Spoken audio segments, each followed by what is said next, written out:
بسم اللہ الرحمن الرحیم۔ علماء کی بہت سی کتابیں فارسی میں ہیں، بعض تفاسیر فارسی میں ہیں، تو ان کا مطالعہ کرنے کے لیے، ان سے مستفیض ہونے کے لیے فارسی سیکھنا بہت ضروری ہے۔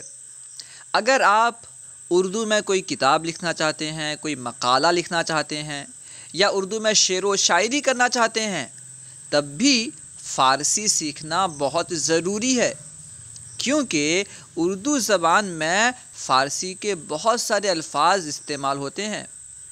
اگر آپ کو فارسی نہیں معلوم ہوگی، اگر آپ فارسی نہیں جانتے ہوں گے تو صحیح طرح اردو سمجھ نہیں پائیں گے، اور نہ ہی صحیح طرح اردو میں کتاب لکھ پائیں گے، اور نہ ہی شعر و شاعری کر پائیں گے۔ اردو صحیح طرح بولنے کے لیے، سمجھنے کے لیے، لکھنے کے لیے فارسی سیکھنا بہت ضروری ہے۔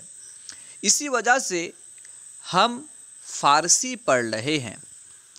آج ہم انشاءاللہ عز و جل چھٹا سبق پڑھیں گے، سبق ششم یعنی چھٹا سبق۔ الفاظ و فقرے۔ کارد۔ کارد کا معنی ہے چھری۔ چھری کو فارسی میں کارد کہتے ہیں۔ کارد یعنی چھری۔ مقراض۔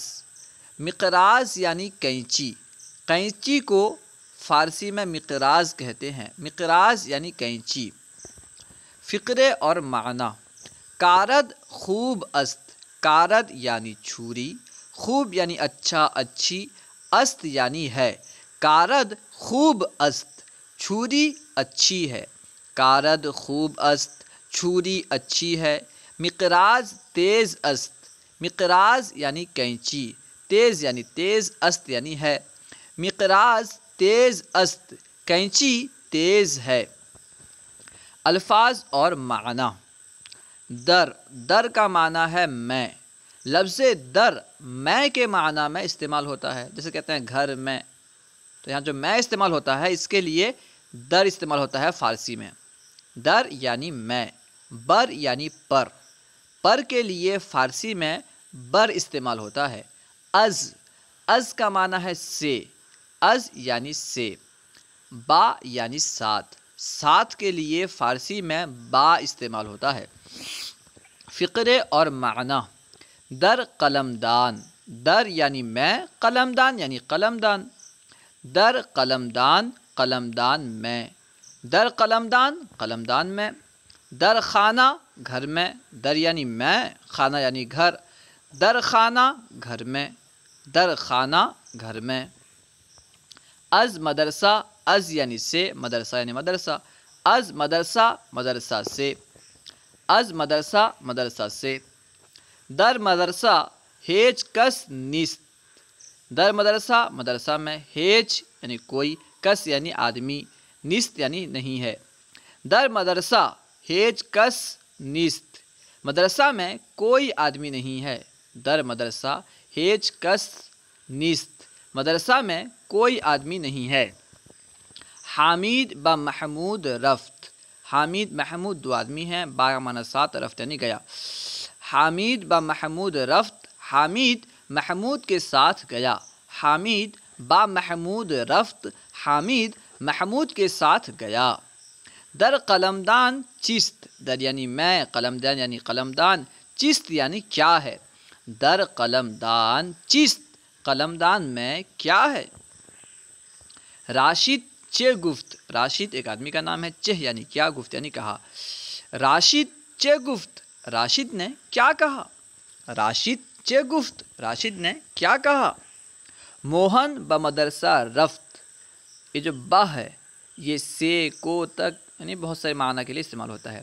موہن بمدرسہ رفت، موہن مدرسہ گیا۔ موہن بمدرسہ رفت، موہن مدرسہ گیا۔ شاگرد با استاد گفت۔ شاگرد نے استاد سے کہا۔ یہاں پہ بہ کا معنی سے۔ شاگرد با استاد گفت، گفت یعنی کہا۔ شاگرد با استاد گفت، شاگرد نے استاد سے کہا۔ راشد بر کاغذ نوشت۔ راشد ایک آدمی کا نام ہے، بر یعنی پر، کاغذ یعنی کاغذ، نوشت یعنی لکھا۔ راشد بر کاغذ نوشت۔ راشد نے کاغذ پر لکھا، راشد بر کاغذ نوشت، راشد نے کاغذ پر لکھا۔ موہن از کجا آمد، موہن ایک آدمی کا نام، از یعنی سے، کجا یعنی کہاں، آمد یعنی آیا۔ موہن از کجا آمد، موہن کہاں سے آیا، موہن از کجا آمد، موہن کہاں سے آیا۔ رشید از میرٹھ آمد، آمد یعنی آیا، رشید از میرٹھ آمد، رشید میرٹھ سے آیا۔ رشید از میرٹھ آمد، رشید میرٹھ سے آیا۔ امید ہے کہ آپ کو پوری بات سمجھ میں آ گئی ہوگی۔ اس سبق میں آپ کے لیے جو نئے الفاظ ہیں، ایسے الفاظ جو آپ کو اس سے پہلے نہیں معلوم تھے، انہیں کاپی میں لکھیں اور اچھی طرح یاد کر کے ان کا استعمال کریں۔ السلام علیکم ورحمۃ اللہ وبرکاتہ۔